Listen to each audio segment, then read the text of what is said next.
இன்றைக்கி நம்ம என்ன செய்ய போகிறோம்னா மாங்காய் பச்சடி செய்ய போகிறோம். அதுக்கு நல்லெண்ணெய் ஊற்றி வச்சுருக்கோம், கடுகு போடுறோம்.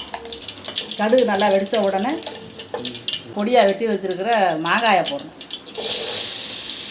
மாங்காய் பெரிய மாங்காய் வாங்கி பொடிசாக வெட்டி வச்சுருக்கோம். ஆனால் தொளி சீவலை. தொளி சீவனோம்னா ரொம்ப குழஞ்சி போயிடும். அதுக்காக தொளி சீவாமல் தொளியோடு வெட்டியிருக்கோம். நம்ம கொஞ்சம் தண்ணியை ஊற்றி வேக வைப்போம். தண்ணி கொஞ்சம் ஊற்றினா போதும் அந்த மாங்காய் வேகிற அளவுக்கு. இதில் கொஞ்சம் காணமாக உப்பு போடுறோம். தூள் உப்பு கொஞ்சம் போட்டால் போதும், ரொம்ப வேண்டாம். காரத்துக்கு கொஞ்சம் மிளகாய் பொடி போடுறோம், தனி மிளகாய் பொடி. இதை போட்டு நம்ம மாங்காயை நல்லா குழைய வேக வச்சுக்கிறோம். உப்பு உரப்பு எல்லாம் போட்டிருக்கோம். இப்போ நம்ம கொஞ்சம் மண்டை வெள்ளத்தை தூளாக நொறுக்கி வச்சுருக்கோம், அதை போடுறோம். இது வந்து பச்சடி. இனிப்பு ரொம்ப ஒன்றும் போட வேண்டாம், பழம்லாம் போட்டால் போதும். இது நல்லா வற்றுனதுக்கப்புறம் நம்ம இறக்கிடுவோம். நம்ம மாங்காய் ஊறுகாய் செய்ய போகிறோம். அதுக்கு நல்லெண்ணெய் ஊற்றி எண்ணெய் காய்ஞ்ச உடனே கொஞ்சம் கடுகு போடுறோம், கொஞ்சம் வெந்தயம் போடுறோம், கொஞ்சம் கருவேப்பிலை போடுறோம்.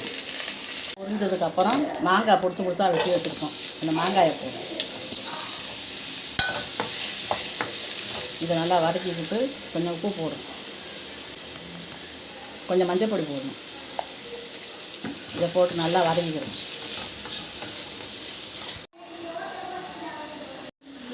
நம்ம நல்லா எண்ணெயிலேயே நல்லா வேக வச்சுட்டோம். அடுப்பை குறைச்சி வச்சு இப்படி கொஞ்சம் ரொம்ப குழையக்கூடாது.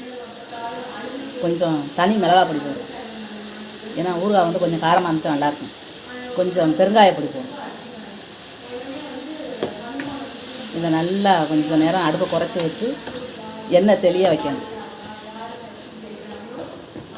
நம்ம இனிப்பு போட்டு மாங்காய் பச்சடி செஞ்சுருக்கோம். இது வந்து நமக்கு 2 நாள் 3 நாளில் காலி பண்ணிடணும் சாப்பிட்டு. இது வந்து நம்ம ஊறுகாய் வந்து உறவு போட்டு காரமாக வச்சுருக்கேன். இதான் ஊறுகாய், மாங்காய் ஊறுகாய். இது 1 வாரம் 10 நாள் கூட நல்லாயிருக்கும் வெளியே வச்சுருந்தாலே. இந்த வீடியோ பிடிச்சிருந்துச்சுன்னா சப்ஸ்கிரைப் பண்ணுங்கள், லைக் பண்ணுங்கள், ஷேர் பண்ணுங்கள். பக்கத்தில் இருக்கிற பெல் பட்டனை அமைக்கி விட்ருங்க.